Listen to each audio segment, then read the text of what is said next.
Tu dis peut-être « je laisse le temps faire les choses ». Je ne suis pas encore prête. Il faut que je digère tout ça d'abord. Et tu crois que c'est de la patience. Mais très souvent, ce n'est pas de la patience. C'est encore de la peur. La peur de ce qui vient après. La peur de bouger pour de bon. La peur de t'éloigner définitivement de ce passé. Et si tu veux comprendre ce qui se cache derrière cette impression d'attendre le bon moment, reste jusqu'à la fin. Parce que je vais t'expliquer comment cette peur se déguise, comment elle te maintient figé et comment en sortir. Pas en te forçant, mais en te réconciliant avec toi-même. Plutôt sympa. Aujourd'hui, on va parler de ce moment où tu crois laisser faire la vie. Mais en réalité, tu laisses la peur décider à ta place. Ce moment où tu ne vis plus dans la relation. Tu es lucide, tu as compris, mais tu restes immobile. Tu ne replonges pas, mais le problème c'est que tu n'avances pas non plus. Et cette immobilité, elle ne vient pas d'un manque de volonté. Elle vient de ce qu'on appelle le faux calme post-emprise. C'est un état trompeur où ton cerveau se dit « je me repose ». Mais ton corps, lui, reste sous tension. Dans cette vidéo, je vais t'expliquer pourquoi tu confonds patience et peur, comment ton système nerveux te pousse à rester en pause, et surtout, comment redonner une direction douce mais ferme à ta reconstruction.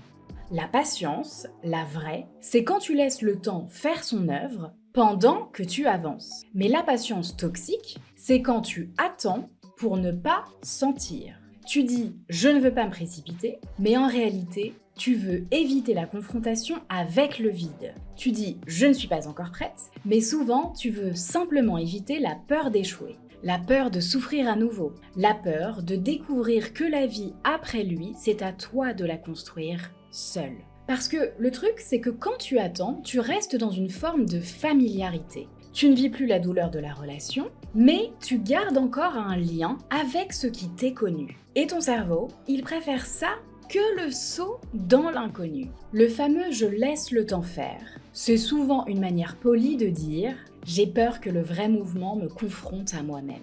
Et cette peur-là, elle se cache mais alors derrière de très jolis mots. La sagesse, la raison, la lucidité. Et du coup, tu te dis que tu fais les choses dans le bon ordre. Alors qu'à l'intérieur, ce que tu te dis surtout, c'est « je ne veux pas revivre une forme de douleur à nouveau ». Le problème, c'est que le temps ne guérit rien s'il n'y a pas de mouvement. Parce que le temps apaise, oui, quand tu agis pendant. Mais si tu restes figé, alors oui, le temps se fige avec toi. Et c'est exactement pour ça que j'ai créé le programme Renaissance. Pour t'aider à passer de cette immobilité à la reconstruction, la vraie. À transformer cette peur en direction claire. Tu trouveras le lien juste en bas de la vidéo. Tu peux aller le consulter pendant que tu continues à écouter la suite. Et tu peux même déjà réserver ton appel gratuit directement avec moi pour savoir si c'est bien fait pour toi. Mais là, maintenant tout de suite, revenons à l'origine de cette peur. Cette peur-là, elle n'est pas rationnelle.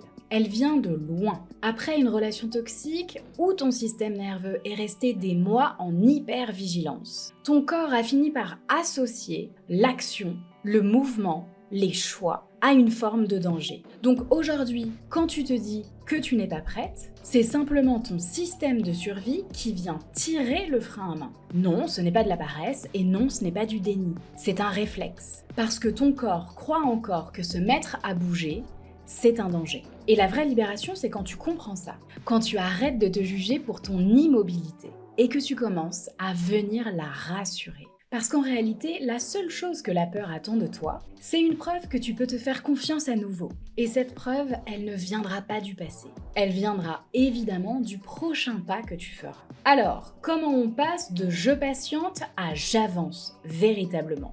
D'abord en mettant du concret. Choisis une seule action symbolique. Écrire une page, trier des objets, reprendre un contact sain, peu importe. Le mouvement redonne une preuve de sécurité au cerveau. Ensuite, en venant réintroduire du plaisir.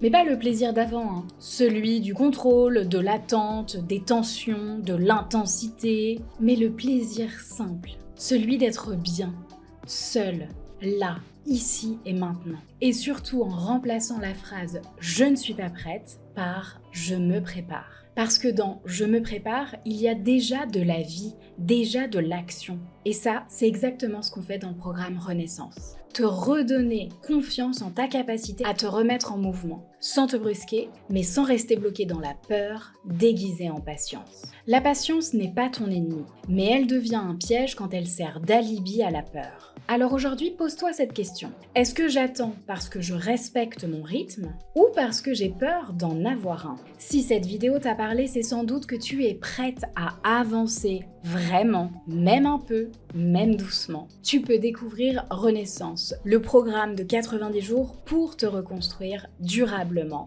pas à pas. Et si tu veux qu'on en parle directement ensemble, tu peux réserver ton appel gratuit juste en bas de la vidéo. On fera le point sur ta situation et je te dirai si le programme est adapté et si c'est le bon moment pour toi. Abonne-toi à la chaîne pour ne rien manquer. Chaque semaine, je t'aide à transformer la conscience en reconstruction. Parce que la peur, elle ne disparaît pas quand tu attends. Elle disparaît quand tu avances malgré elle.